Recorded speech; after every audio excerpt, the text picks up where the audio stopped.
O dia ardente como uma fornalha.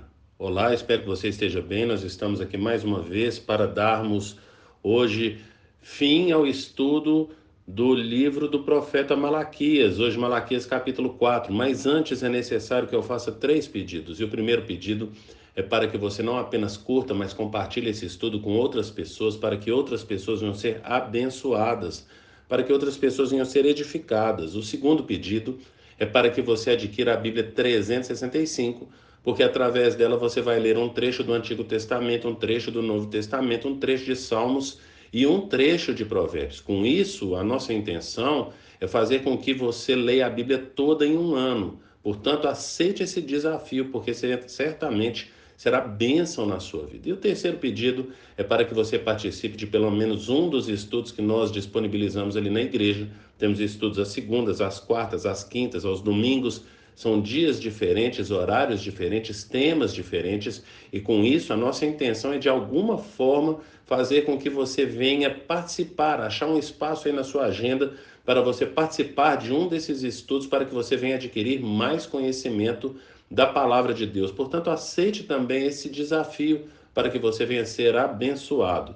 E depois desses pedidos, vamos para o estudo de hoje, Malaquias capítulo 4. Eu quero ler todo o capítulo, que são apenas 6 versículos. Diz assim o texto bíblico: Pois certamente vem o dia ardente como uma fornalha. Todos os arrogantes e todos os malfeitores serão como palha, e aquele dia que está chegando ateará fogo neles, diz o Senhor dos Exércitos. Não sobrará raiz ou galho algum, mas para vocês que reverenciam o meu nome, o sol da justiça, se levantará trazendo cura em suas asas, e vocês sairão e saltarão como bezerros soltos do curral. Depois esmagarão os ímpios, que serão como pó sob as solas dos seus pés, no dia em que eu agir, diz o Senhor dos Exércitos. Lembrem-se da lei do meu servo Moisés, dos decretos e das ordenanças que lhe dei em Horebe para todo o povo de Israel. Vejam, eu enviarei a vocês o profeta Elias antes do grande e temível dia do Senhor. Ele fará com que os corações dos pais se voltem para os seus filhos e os corações dos filhos para os seus pais. Do contrário, eu virei e castigarei a terra com maldição. Agora, nós percebemos nesse último capítulo do livro do profeta Malaquias, que começa com uma advertência. Essa advertência que nós também podemos ver ali no capítulo 3 do livro de Mateus, o próximo livro depois de Malaquias, Mateus capítulo 3, versículo 11 e 12. Mas antes de lermos Mateus 3, 11 e 12, eu quero ressaltar aqui que ele fala a respeito desse dia, esse dia que vem, que certamente vem, é certo que esse dia vem, e ele está se referindo aos dias de Jesus Cristo de Nazaré. Quando nós abrimos lá em Mateus capítulo 3, ouvindo as palavras de João Batista, diz assim João Batista: eu os batizo com água. Mateus capítulo 3, versículo 11: eu os batizo com água para arrependimento. Mas depois de mim vem alguém mais poderoso do que eu, tanto que não sou digno nem de levantar as suas sandálias, de levar as suas sandálias.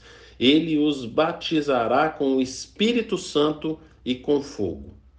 Ele traz a pá em sua mão e limpará sua eira, juntando seu trigo no celeiro, mas queimará a palha com fogo que nunca se apaga. Portanto, esse batismo de Jesus com o Espírito Santo e com fogo são duas coisas distintas. O batismo com o Espírito Santo é essa oração que você deve fazer todos os dias para que o Senhor venha te encher com o Espírito Santo. Ao acordar, você faça essa oração: Senhor, me enche com teu Espírito Santo, porque se você estiver cheio do Espírito Santo, você não vai fazer as suas escolhas, mas aquelas escolhas que o Senhor tem para você.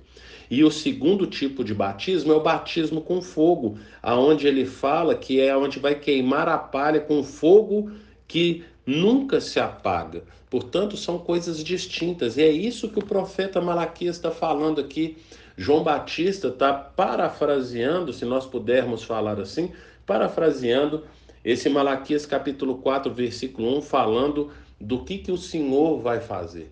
Nesse dia do Senhor, o que ele passa a fazer. E é isso que ele vem fazendo nas nossas vidas. E pelos frutos conhecerei as árvores. Portanto, no fruto das pessoas, você vai descobrir se ela está cheia do Espírito Santo. E lá em Gálatas capítulo 5, versículo 22, fala que o fruto do Espírito é amor, alegria, paz, paciência, longanimidade, benignidade, bondade, fidelidade, mansidão, domínio próprio, fruto do Espírito Santo. Abre e confere lá, porque é esse que é o fruto que o cristão tem que dar. E esse fruto acontece no nosso interior. É essa transformação que o Senhor vai fazendo no nosso interior, daí a necessidade de pedirmos todos os dias para o Senhor nos encher com o Espírito Santo dele. E aí depois ele vai falar, continua aqui no versículo 2, falando que para vocês que reverenciam o meu nome, o sol da justiça se levantará trazendo cura em suas asas. Essas asas no sentido de uma proteção da parte de Deus. Lembra da galinha quando ela junta os seus pintinhos com as suas asas? Então isso representa uma proteção. O Senhor vai trazer cura para a gente e vai trazer essa proteção.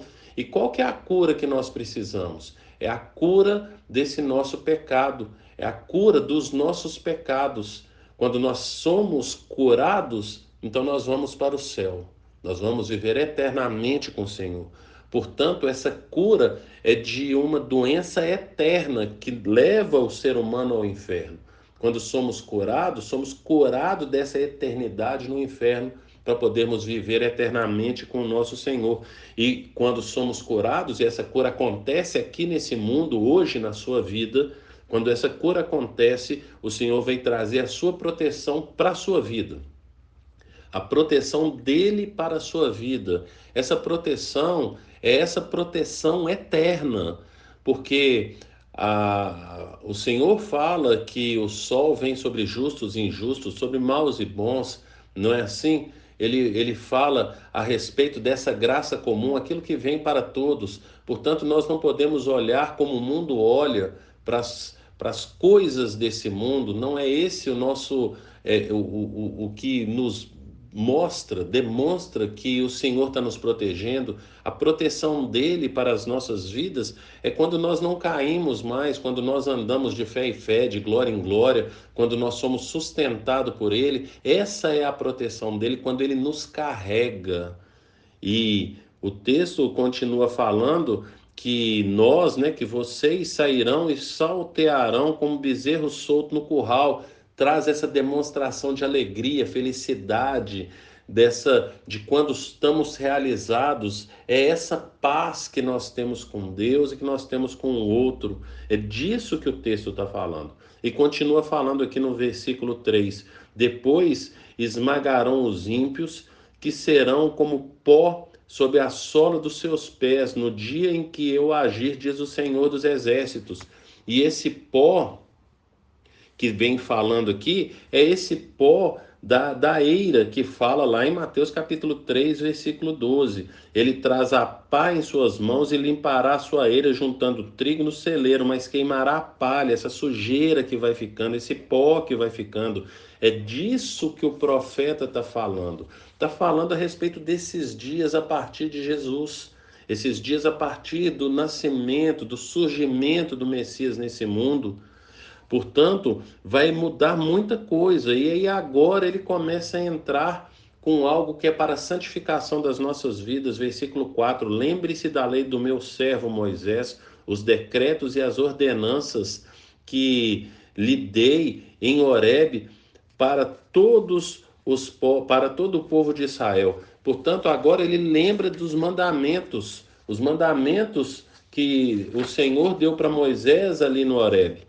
E a gente precisa perceber que não são os mandamentos, não é porque você cumpre ou procura cumprir os mandamentos que você vai ser salvo. Sua salvação é pela graça. Lá em Efésios capítulo 2, versículo 8 e 9, Paulo fala que é que a salvação é pela graça. Pela graça sois salvos, e isso não vem de vós, isso é um dom de Deus, não é por obras para que ninguém se glorie. Então a salvação é um dom que Deus nos dá. Portanto, o que nós precisamos fazer? Nós não fazemos nada, Jesus fez tudo, o sacrifício dele é suficiente para nos salvar, mas nós correspondemos a essa salvação, que são frutos que nós falamos aqui anteriormente. O fruto, à medida que nós vamos caminhando, que nós vamos tomando posse da vida eterna, como Paulo fala lá em Filipenses capítulo 2, versículo 12, ele fala para nós tomarmos posse da vida eterna. Na verdade, ele fala: desenvolvei a vossa salvação com temor e tremor. É assim que fala lá. Nesse desenvolvimento nós vamos tendo dom, vamos recebendo esse dom do Senhor. E isso vem a partir dos mandamentos. Jesus vai falar lá no Sermão do Monte, depois de falar do propósito de Deus é que nós venhamos ser felizes nas bem-aventuranças, depois dele falar da nossa identidade, que somos sal da terra e luz do mundo, depois ele vai falar a respeito da lei.